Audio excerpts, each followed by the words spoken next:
Okay, I have some very important things to talk about and to explore.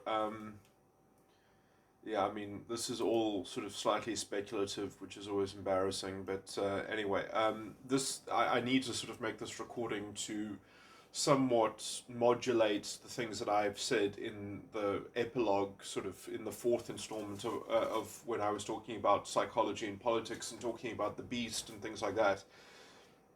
Um, and this fills in some gaps of some of my model.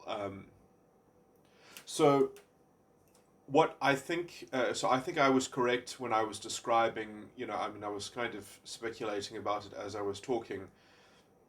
That the beast itself is like is a stable image that is receiving this, that is the expansive scaffolding of the entire structure, sort of frozen in one dimension. So it's sort of it is the outline. The sort of it doesn't have the color, but it has all the lines that set. So it's kind of like this cold, still um, structure, wireframe structure of the entire false ego complex. Um, it has kind of nuts and bolts structure in it, and it is the death of the superego and the sin of the ego, and it's sort of and in some sense that is needed for the child function of the superego to have its unilateral wish. In order to sort of have a unilateral wish, it needs to sort of it needs to know the basic rules of the game so that it can use those rules in an exploitative sort of way, in a way that it can always know what the angle is, it can always know what the exploit is, and it can seemingly get away with itself. The problem is that in the dominant function, the dominant function is therefore has this kind of shadow cast on it, and the fragmentation of the dominant function in terms of how the wish is running roughshod and sort of exploiting the lines, sort of the because those lines are static. The lines of the death, the lines of the beast are static, but in actual in motion, in the process, in iterative, sort of different ways in which that line structure can actually be articulated, it comes up with contradictions, which are basically like the frag. So you have all these sort of differing interpretations of of motion that essentially are implied by the wish and the beast in combination. So those shadows are sort of fragmented shadows in the dominant function, and so you end up having warring camps within the dominant function, which, in some sense, are also. Let me talk about how that's established in the positive image of the false ego complex. So what I think happens in the is that you have this. So basically, I think the beast happens first. The beast is occurs first, and it's obviously set up by the parent function in the superego. Is sort of is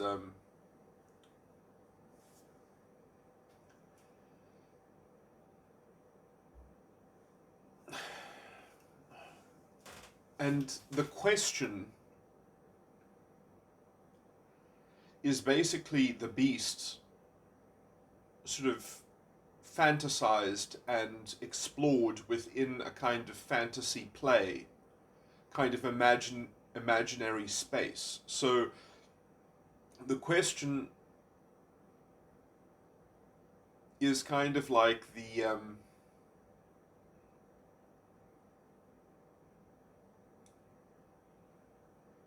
impetus or the exercise of the wish in a particular segment of the beast. So it's sort of it's a truncated or localized focus of the image in the beast. So in some sense, it's sort of like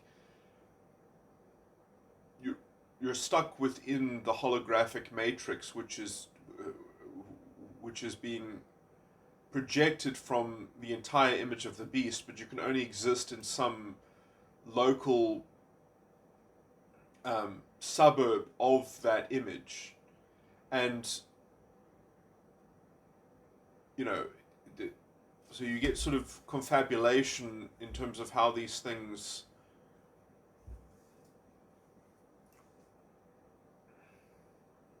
work out in their furthest implications, but in the most immediate focus of it always kind of, there's always a clear idea of what's going on. So in some sense, it's kind of like it's the obscuring the view of the fragmentation. So in some sense, the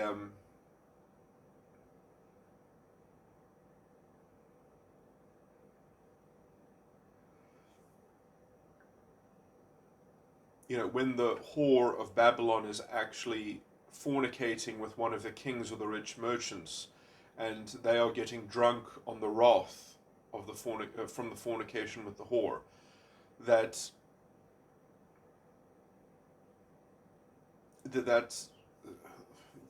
sort of the metaphorical idea of truncating one's fantasy exploration. Anyway, sorry, I'm thinking about this myself as I'm talking about it, and because I relate the whore of Babylon to the parent function in the ego, but the parent function in the ego is not the thing that's actually generating the question. It's the parent function in the unconscious that is being led by the inferior function in the ego.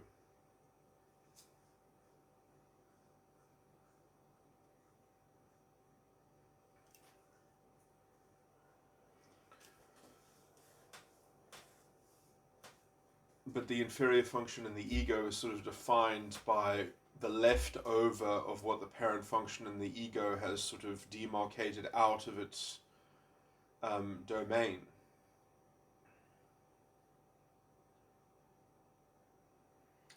So maybe the question is better thought of as almost the shadow of the positive image. I'm using the word shadow a lot, but kind of the leftover but implicit or innate, sort of environmental animus and a sort of motivational structure of the determinism or the fatalism, a kind of an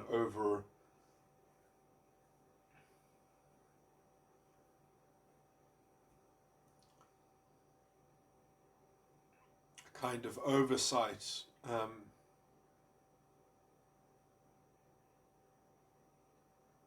of the entire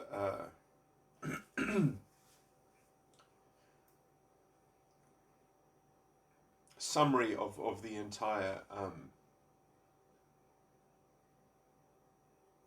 so in some sense the question, I would say, is a weird kind of support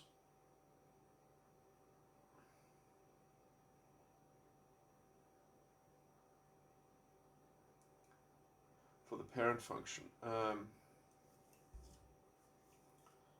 in the ego.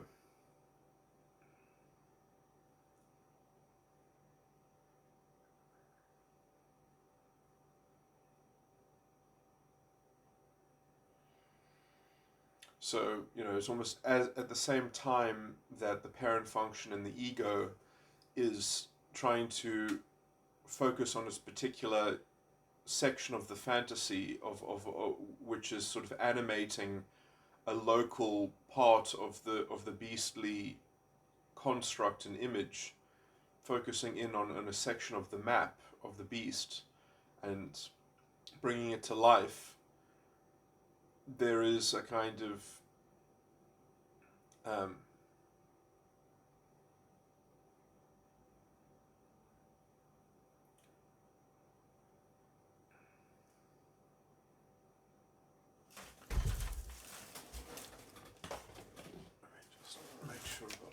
So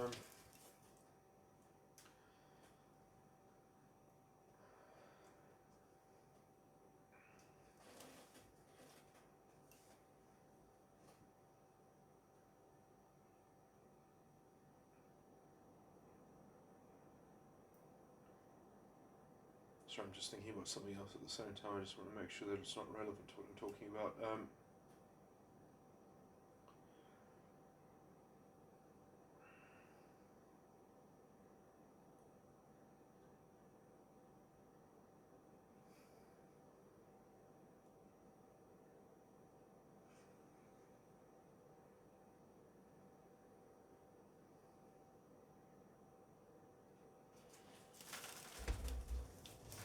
Yeah, that's just tangential, so I won't talk about it. Okay.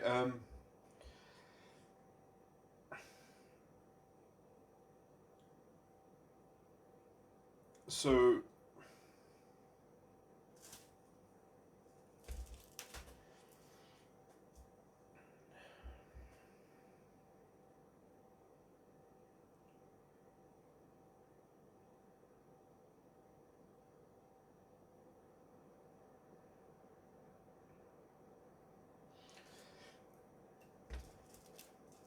I know.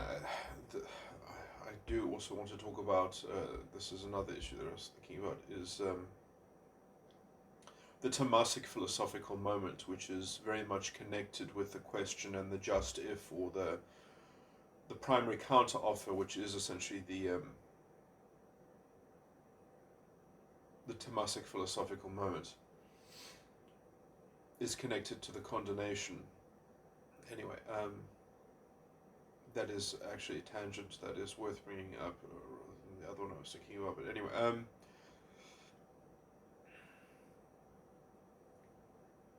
not get too fragmented. So the question is coming from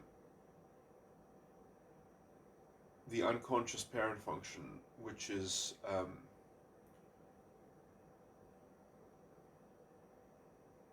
it's weird because the unconscious parent function is different from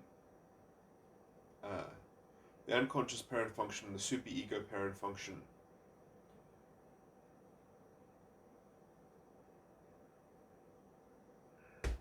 are on that sort of that strange second circuit within the positive image that is deeply connected with the negative image, with the condemnation.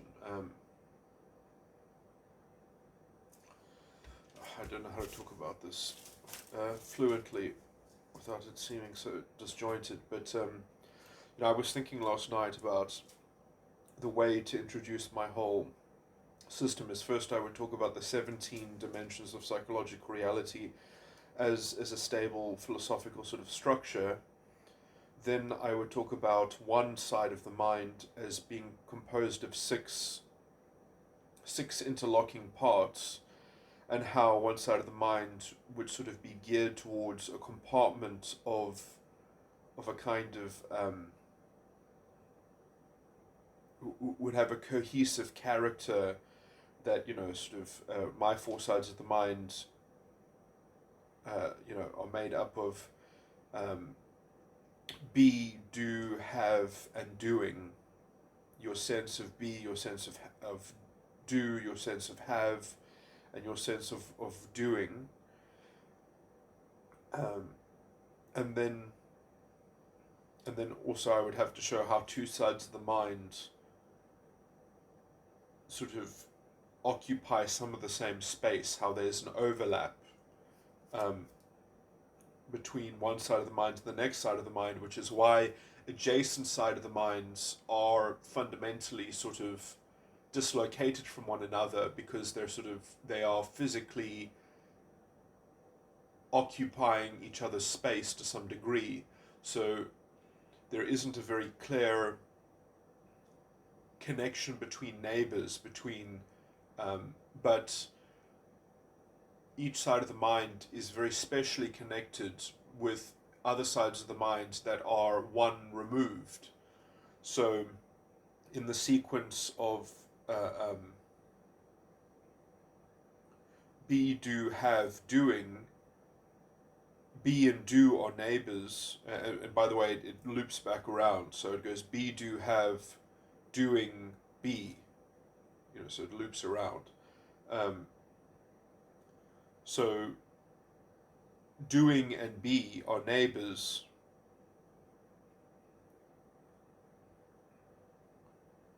but be and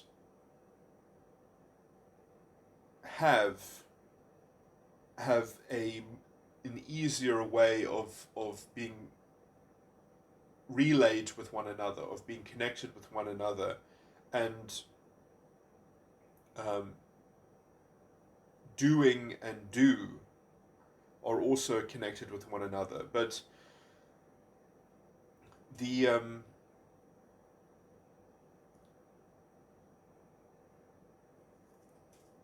and now it's also more complicated than this, because there are then relays all over the place where there are kind of defensive relays and then there are connective relays. So the connective relays are the ones that connect two sides of the mind that aren't immediate neighbors, but are the friendly connections between that are always skipping the neighbor, and making the natural alliance between the two sides of the mind.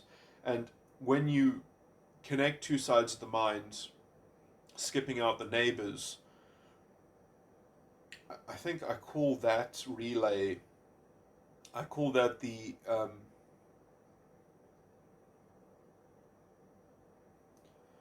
tracking relay, because when the parent function in the earlier side of the mind is connecting itself with not its neighbor, but one side of the mind further past the neighbor, it is tracking that inferior function. It's seeing its parent function being translated into that inferior function in that side of the mind quite far ahead of itself. So it's tracking itself within that inferior function. So let me just put each side of the mind, I call the B side of the mind the subconscious. Your sense of B is the subconscious. Your sense of do is the unconscious. Your sense of have is the ego, and your sense of doing is the superego. And so these tracking relays, the subconscious parent function that is tracking itself in the um,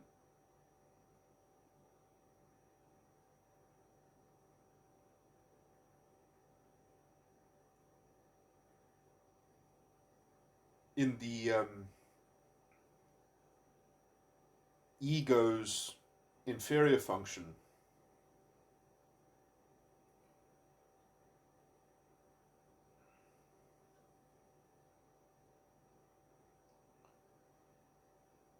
Man, I've just said this incorrectly.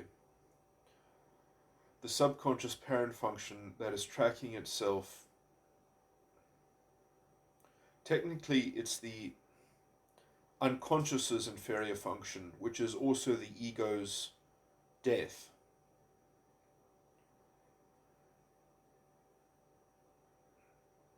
So in that sense, it's in the ego, but because it's in the part of the unconscious, which the unconscious in the conception of itself that is cohesive is separating itself from its own inferior function. It's demarcating its inferior function as being beyond its functional domain.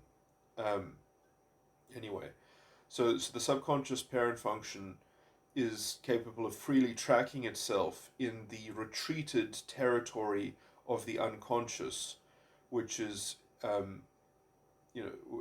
defining the grounding of so in some sense the subconscious parent function, the parent function from the B side of the mind, is defining is tracking itself and making an image of itself out of the unconscious inferior, but which is also the ego's prime image, is the ego's sort of core limiting condition and picture of itself. So the B parent function gets to track itself and define itself in terms of the unconscious image. Sorry, the ego's in terms of the unconscious inferior function, which is the ego's core image. And the interesting thing is that it's interesting to see this in functional terms. So I mean, I'm a metatype 13, so that my subconscious parent function is extroverted thinking, TE10, and it's tracking itself in SI15. So it's TE10 translating itself into introverted sensing 15. And then if my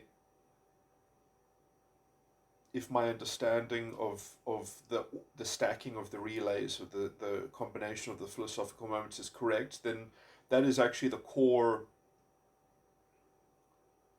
for a sattvaic personality. The tracking of the subconscious parent function is the first thing that happens, and that is the worship.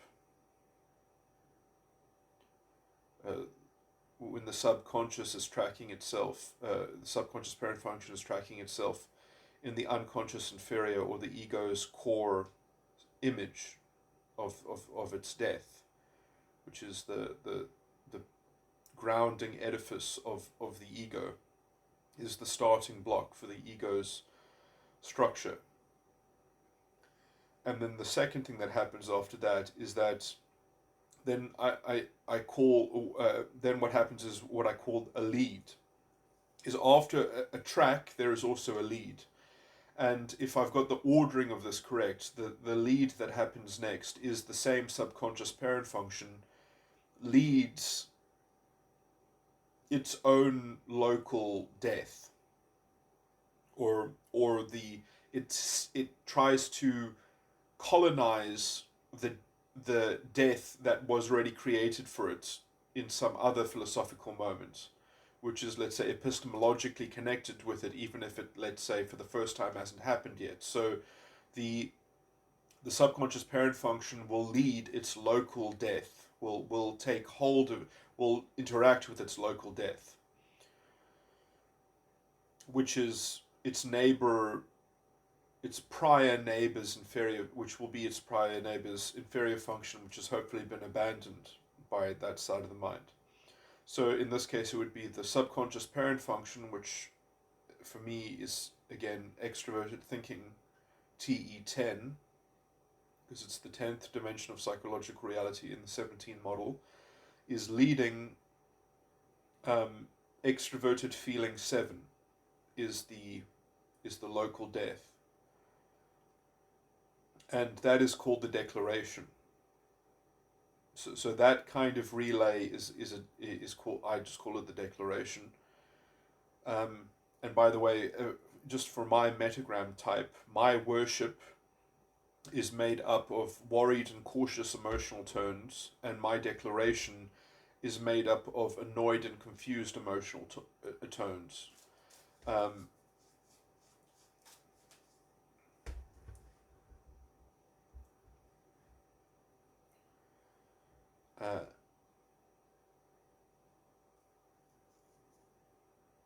So how my TE is relating to FE7 has to do with cognitive inflections that have to do with the cognitive definitions of annoyed and confused, or annoyed and then confused. But anyway, the way of thinking about it is that the TE10 is subsuming or leading the FE7. sort of taking position of the FE7 after it has tracked itself and translated itself into SI15. So the worship happens first, and then the declaration happens second. Um, so I mean, I think you can also use these as verbs. I don't know if it's helpful, but so you can say that your sense of B, in that the TE10 is worshipping SI15, introverted sensing 15, while then what happens after that is that TE10 uh,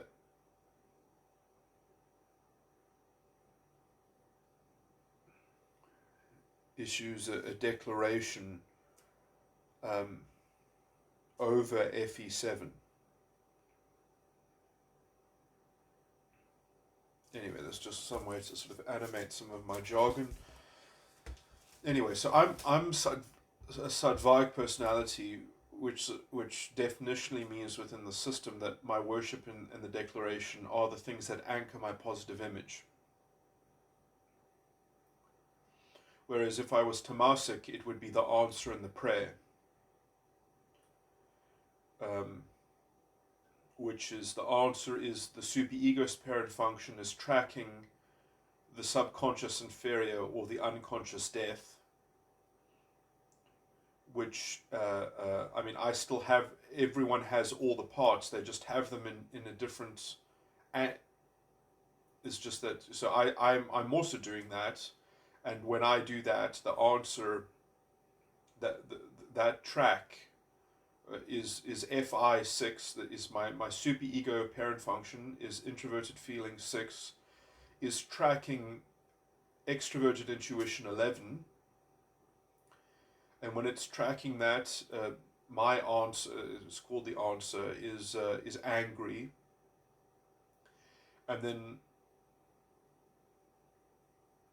the lead that happens after that is that and this is the Tamasic philosophical moment, is very unique in this way.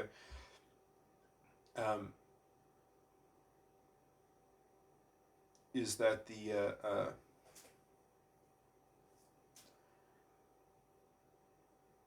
unconscious parent function, which for me is introverted thinking 14, is leading that is leading the NE,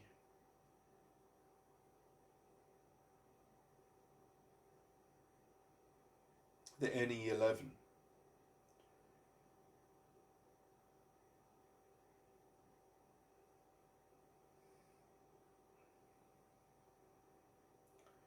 And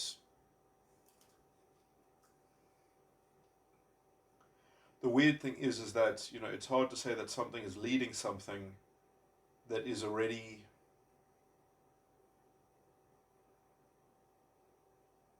the model that is being tracked by something else. So it's kind of, I don't know how to describe this because I don't understand it exactly myself, but it's sort of like the cart leading the horse, because the other philosophical moments, the Rajasic and the Sadvaic philosophical moments, the tracking translation of the parent function into the inferior function, which is given room for it to take hold and to create the death of the next side of the mind, is a rather creative moment. Whereas in the Tamasic philosophical moment, there is no free hand, because the tracking, which should be the creative moment, then gets to lead something else. So there's no tether over being, you know, you can track freely, as it were. Whereas in the Tamasic philosophical moment, what you track then also is double bound by having to be led afterwards. So you actually have to have the same emotional tone twice. Or at least that's what I derived when I was looking at this empirically or whatever. So that the emotional tone of the answer is always the same as the emotional tone of the prayer, which is also why all of my types on the naming convention is named after the primary counteroffer, because the primary counteroffer always only has one emotional tone in it.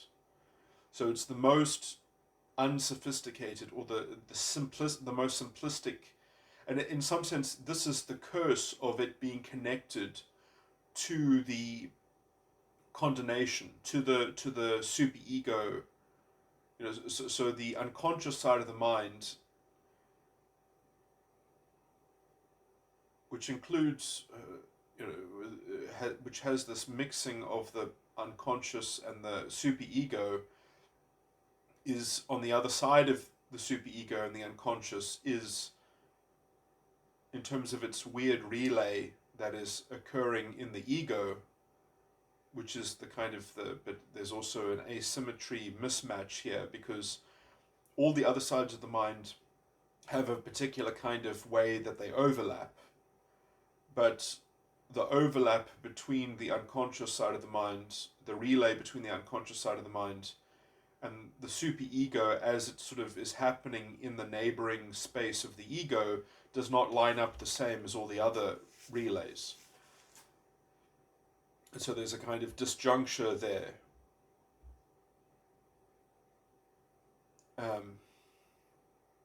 Anyway, and that is, in some sense, that whole disjuncture is the almost like the crucible in which the actual effort of self-actualization or self-realization or sort of self-consciousness is really tested. The work of the crucifixion essentially is the morality. There's a kind of meta-morality that governs how that gap gets bridged within the ego, to connect the superego and the unconscious. Anyway.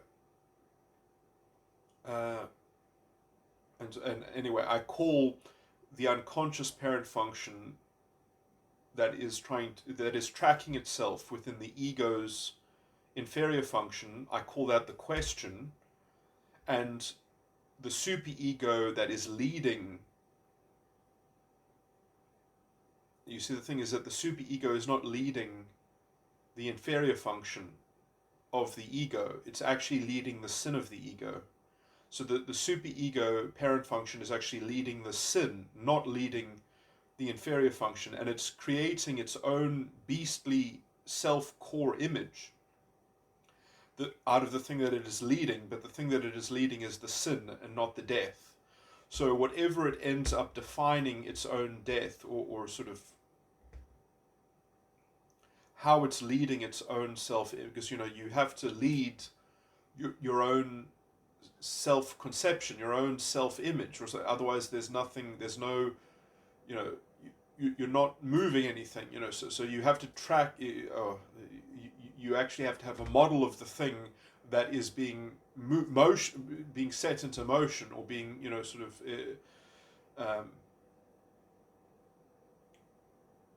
so you need a model of some kind of some image of self-reference, which is, in the case of how these things interact with one another, is the sin of the ego. So the superego is just by having a sense of self, an image of self-reference, is already condemning, in some sense, although this only happens in the other circuit, is condemning the ego into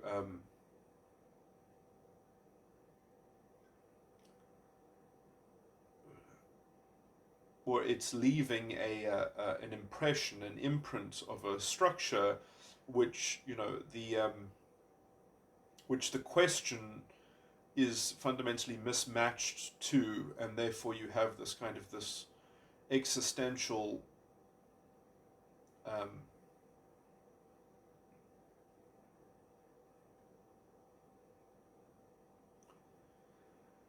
mismatch.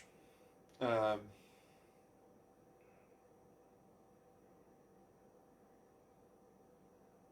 anyway, that mismatch is in some sense the mystery of early child development, where essentially the beast has to be explored by the ego parent function through fantasizing and inflating a section of the model of the beast, which is in some sense the parent function's own sin, breaking down the sin into manageable sections and engaging in it in a kind of fantasy play in order to, in some sense, probably reverse engineer the ego's dominant function that is capable of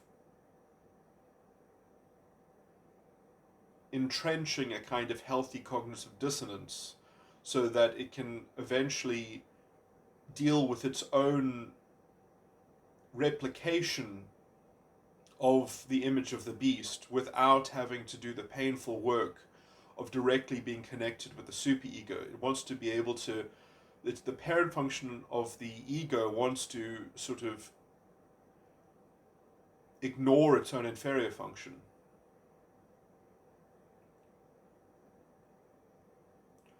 As well as its sin, obviously.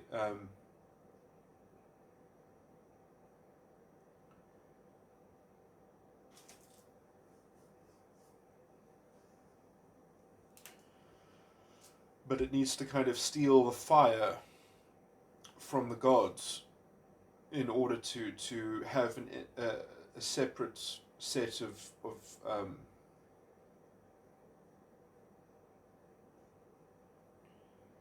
a separate model from it. So it's trying to sort of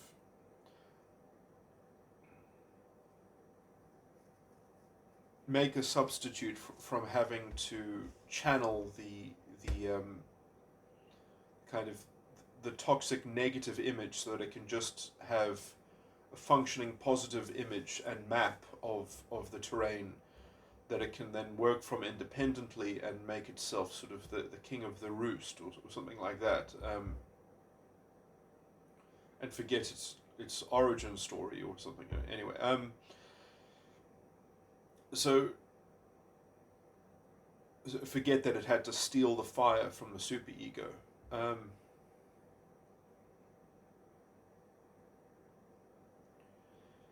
So let me just think how to elaborate this. So, I think that, this is the kind of the narcissistic phase within child development. Exploring mechanics within the ego which are being fantasized and played with, finding a playful way to replicate the contents of the beast. So finding a safe way to extract from the ego's sin into the ego's dominant function, so that the parent function of the ego can anyway, I still haven't worked out how my story of, well, everyone is anchored within their false ego complex.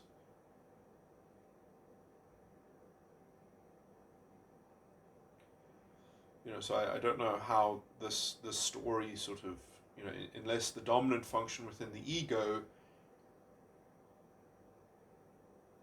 sort of has a virtual parallel correspondence with the fragmentation of the superego's dominant function, which in some sense is both sort of have a dramatization, an associative web of relays and connectivity with how the parts of the beast are fastened together and how they sort of mechanistically interplay and interact with one another, that essentially, you know, you just need a place to start the drama, to start the narrative of the image of the self. You know, so in some sense, if you want to, when the positive image, which is essentially, you know, when you want to have a positive image, and I don't mean positive as in happy, I mean positive as just in like in the metaphor of positive and negative developed film. If you want to have a positive image of your own psychological schema, of your own personality template, when you are deriving that in your ego, although from the perspective of the superego, it's, you know, well, you just have the beast, you just have, you know, the whole line wireframe structure. When you actually start to develop that, you actually have to, well, which part of the image are you going to develop first? Which part of the image is going to sort of be the ground zero around which you have all the coordinates worked out relative to the first pixel that gets printed onto the positive image? And so, you know, when you are actually deriving that development of the positive image in the dominant function of the ego, you actually, you know, I guess you start in one of the philosophical moments, which just happen to be Sattvaic, Tamasic. You know, there only are three styles of printing a positive image. And now that has always been strange to me, because I have never been able to reverse engineer exactly why the philosophical moments are arranged in the way that they are arranged, or how, why they have. I mean, it might be a biological thing, it might be a metaphysical thing. I haven't been able to, you know, it might be a brain, it might be a neural chemistry, you know, sort of thing. I mean, I don't know why it has this particular shape and style, but it just does, and it annoys me that I haven't been able to pin it down, because it would be very convenient if there could be at least a theoretical reason for it. Anyway, perhaps I still need to find it. Anyway, so the point here is just that that dominant function within the ego, which is kind of like the stolen fire from the gods. It's a new self image. It's a new self reference.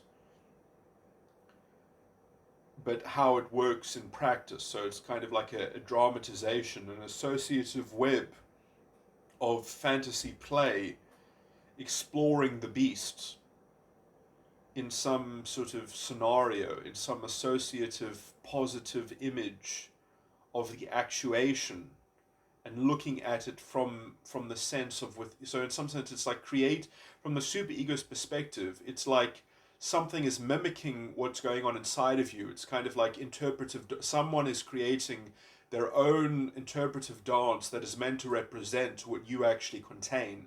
So it's almost like a mockery, or it's some kind of mimicry of you. And then they want to kind of ignore you and forget about you, because their own interpretive dance is developing its own character and its own style and its own life, and a life of its own, and it wants to forget that it was ever modeled off of you, and it wants to forget you and put you in a box, and hope that you never sort of rise up and say, I'm the original, I'm the original. Look at me, I'm more important, I'm more potent, and I should have power over the life of the new structure. So it sort of gets sort of, hopefully it gets just, excuse me.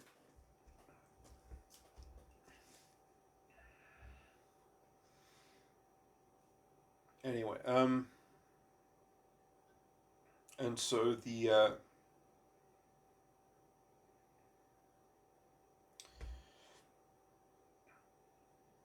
so it's strange, because although it's the negative side of it, I would of the false ego complex, it also involves the unconscious parent function that is somewhat providing the question, which is, let's say, the environmental context that both supports, actually I don't know if it supports the beast in the superego, but in some sense the superego parent function is obviously directly responsible for the beast. The superego parent function that performs what I call the just if is essentially the superego leading its own death, leading its own core image, and making sure that that image is robust enough to support its self-conception, its its capability and set of abilities of being able to contain what it contains and being elaborate enough. And then you have the unconscious parent function, which is tracking itself within the inferior function of the ego, which is not the same thing as the death of the superego. So the inferior function and the sin are not the same thing, but they are immediately adjacent to one another. So they are kind of brushing up against each other uncomfortably, and there is no necessity that they necessarily relate to one another, but I would say that they're very kind of uneasy neighbors. And the question, in some sense, is more related to maintaining the functioning of the positive image of the false ego complex, and it does, in some sense, hold the key to the captivation of the beast, but it doesn't. It's not connected to the beast. So sort of this is, I think, also the where all the stuff of perhaps the rebus in alchemy, is. I mean, I call it the work of the crucifixion, is to combine the sin of the ego, which is the death of the superego, with the inferior function in the ego, which is essentially the thing that is tracking the unconscious parent function. And if I put this in regular words, you can start to see how it kind of thematically shakes the whole structure of the personality, because the parent function that pertains to the side of the mind that is characterized by your sense of what you do, that is being tracked in the language of what you have in terms of the inferior function, which is like the shadow side of what you have, which is the part of what you have that you don't really want to look at too much. The ignoring function is what the inferior function is also sometimes called, is then right up against the model of the superego, which is what you are doing and how it's being led by the parent function. So in some sense, the character of that parent function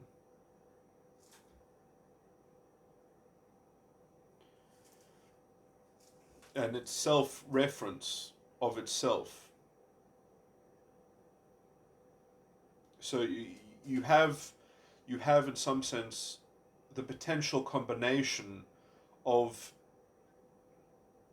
tracking what you do and how you are leading yourself into what you are doing. And the potential mismatch of those two things is, let's say, the fundamental resolution of the whole structure. And in some sense, it's all about the pain inculcated within the structure of the beast. Because the whole point is that the beast, in some sense, is just there to service the wish. But in some sense, the wish itself is also something that has to probably be uncovered, because as soon as you're in the positive image, you don't even see the superego wish. You don't see the superego child function. In some sense, you're only saddled with the strange confusion of the fragmented dominant function of the superego, which is reflected in the sort of innate contradictions within the relays of the three other sides of the mind in their particular stacking in the positive image. But sort of the solution is sort of really a combination of looking at the superego and unconscious within the context of the ego, looking at it properly, holistically, in terms of, you know, what everything means and why it's come about that way, or whatever. But anyway, the main point of this recording was just for me to talk about how in early child development what I think is happening is that the ego is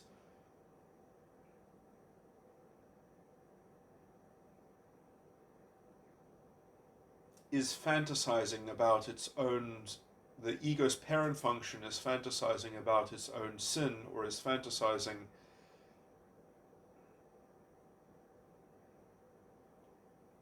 in sections. It's fantasizing about sections of its own sin, or fantasizing about the beast. Actually, that's probably a better way of putting it. It's fantasizing about the death of the superego, the core image of the superego. That's what it's fantasizing about, sections of the image of the death of the superego, so that it can actually get a picture of it, that it can model out in its own dominant function a replica of the death of the superego, so that it can ignore that it even has a superego in some sense, because it's got a good enough replica that it can have a replica of what it is doing. So the core image of what the superego is the side of the mind that governs what you are doing, but it wants to convert what you are doing into something that you have, so that you can just intellectually, or, you know, contemplatively deal with an image that you have, and then you can plot everything from there. Okay, so I think that's a pretty good explanation of the structure of psychology. And obviously it matters more when you actually have particular people's types and you overlay it with particular cognitive functions, because everything I was talking about, I could have, at least with using myself as an example, I could have said, well, each one of these things is a particular cognitive function, and I could have named it as well, and that would also make the whole thing richer. But obviously I have to be somewhat economical with what I say, so that it's even possible to try to hear the general structure of these things. Anyway, and follow along and get some kind of picture of how these things function. Anyway, yeah, so I just wanted to make this recording essentially as a kind of psychological addendum. Let me just think. I had another idea therefore about therapy, and it really does have to do, I think, with sort of unlocking the trauma that the beast sort of is created out of. Because in some sense, it's what I do think you have to do is you have to kind of discharge the question, which is in some sense supporting the beast from the positive, or at least the replica of the beast, from the positive image of the metagram circuitry. So, you know, you need to gain release and liberation from both sides. That, you know, sort of from the superego, you can get a sense of liberation, but you need to be released from the circuitry as well. There's no point in being contemplatively liberated. No, that's the wrong way of saying it, because it's the metagram circuitry which is more contemplative, and it's the so there's no point in sort of, let's say, having a very deep metaphysical understanding of how you should be liberated, you know, in terms of your capacity of doing, when you still have all these sorts of, when you haven't been released from the positive image, sort of contextual associative layers, which are sort of inculcated within the question. So, you know, sort of the unconscious parent function is going to have the key for being released from these things. So, you know, you can be liberated from having, let's say, the power to reshape or to unburden yourself, seemingly give yourself the latitude over your superego domain. But if you don't have um, the release from the anyway, maybe I'm talking a bit too fast and loose now. Anyway, but those are interesting things, which are interestingly also, very familiar to some structures that are spoken about in Scientology.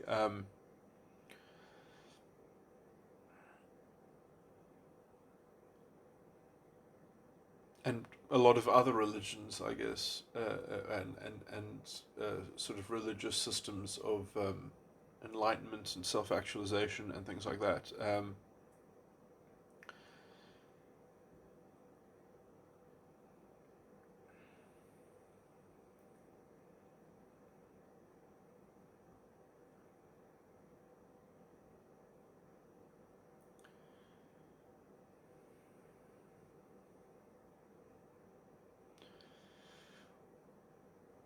So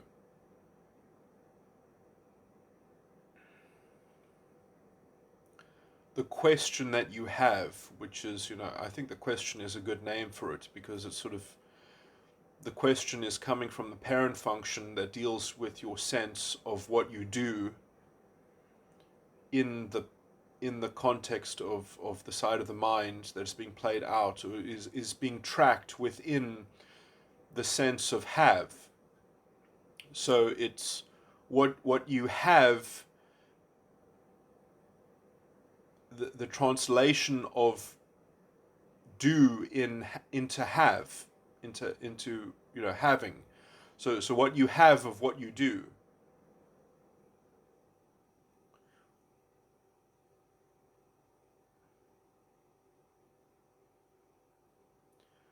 What you have in what you do, what you have from what you do.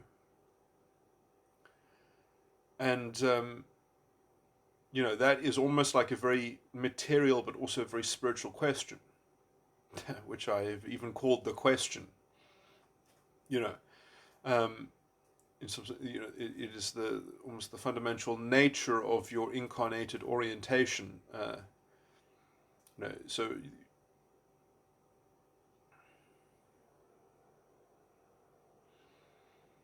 which in some sense, that question also needs an answer, and there is also something in my model called the answer, um, which is essentially how what you be is tracked within what you do.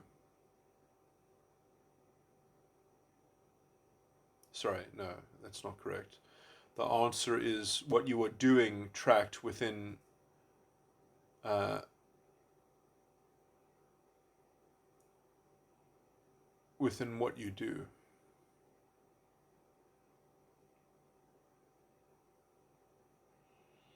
Anyway, I mean, this is interesting because sort of the answer and the question, the one doesn't actually reconcile the other. The one isn't the answer isn't the solution to the question. They are independent things that have to be independently sort of attuned.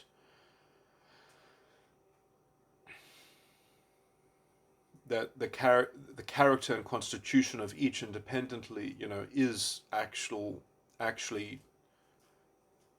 significant.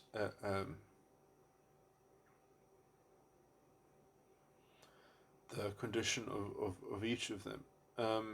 Anyway, this is also topics that I need to think about more.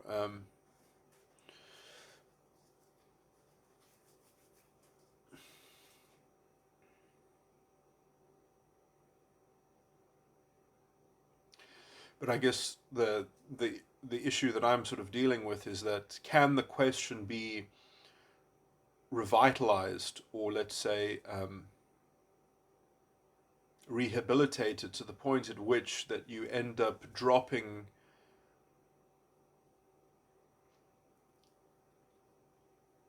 you see I mean again, I always have it as an open question in my mind. Am I trying to stop metagram, or am I trying to stop metagram and metatype? Is it possible to self-actualize to the point at which that one unplugs from metatype or are you stuck with your metatype and the only thing that you can hope to do is kind of discharge your metagram and you keep your metatype structure? It's just that it's flowing with emotional tones that are freely chosen at that point, and it's sort of it has you have a greater bandwidth of what you can do. So which would then essentially mean that the whole point of this is just being able to be released from the metagram circuitry of emotional tones. But should you also be able to have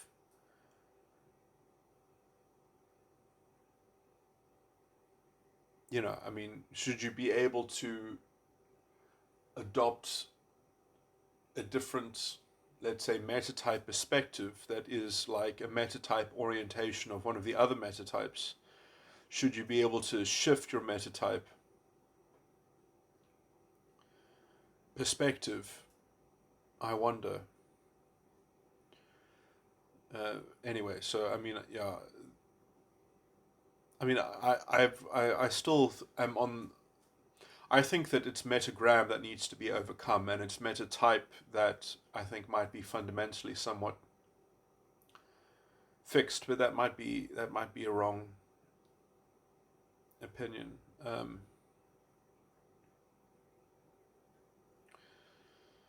don't. I wonder if it would be necessary that one. I mean, I can't think of a particular reason why you wouldn't be able to shift your orientation, other than just some kind of habitual entrainment, or that having a physiological, sort of neurochemical structure that is why that wouldn't be able to be shifted. Because anyway, it just might be sort of neurologically not possible,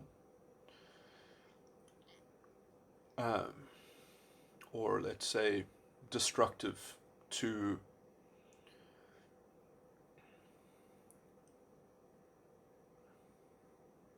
to to how things are structured, because you would essentially be having to derive a competing sort of neurological network or something like that, or transition over to a completely different one each time. That would be so inconvenient that it would be possible, or perhaps not possible, because the state of the brain in a mature adult sort of is just so laden with structure that to sort of to neuroplastically redevelop would be the same as sort of redeveloping all sort of basic faculties. But anyway, and then you would also sort of lose out on all of your personality. That would have to sort of be perhaps slowly translated, but if it could even be saved while it was being converted into a new metatype structure, so that might be a hard limitation. That might be why metatype can't be shifted. But certainly metagram,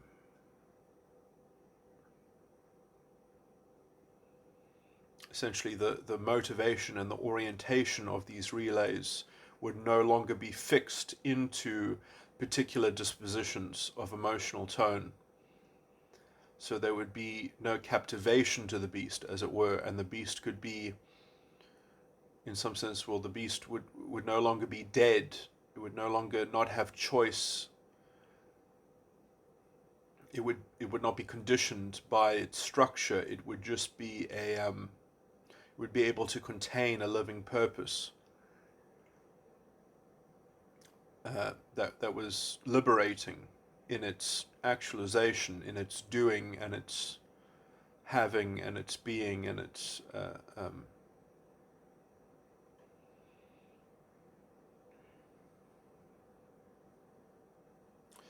I need to think about the answer and the prayer a bit in thinking about a model of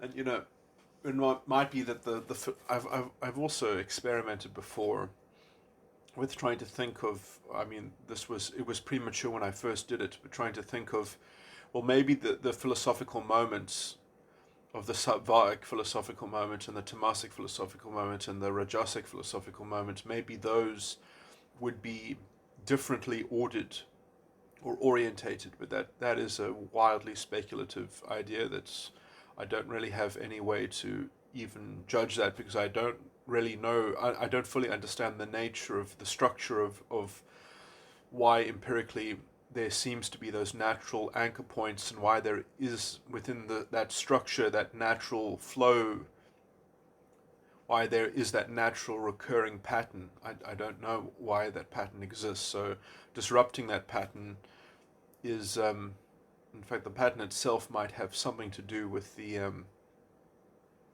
I can only speculate wildly, the structure of the 12 model and the emotional tones themselves. And that is something that I need to play with a bit more, maybe.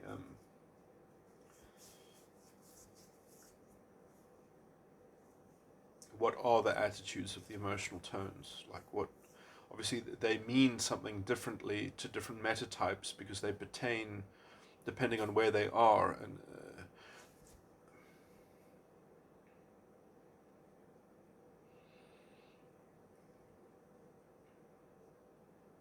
it's an idea as well. Maybe some of, no.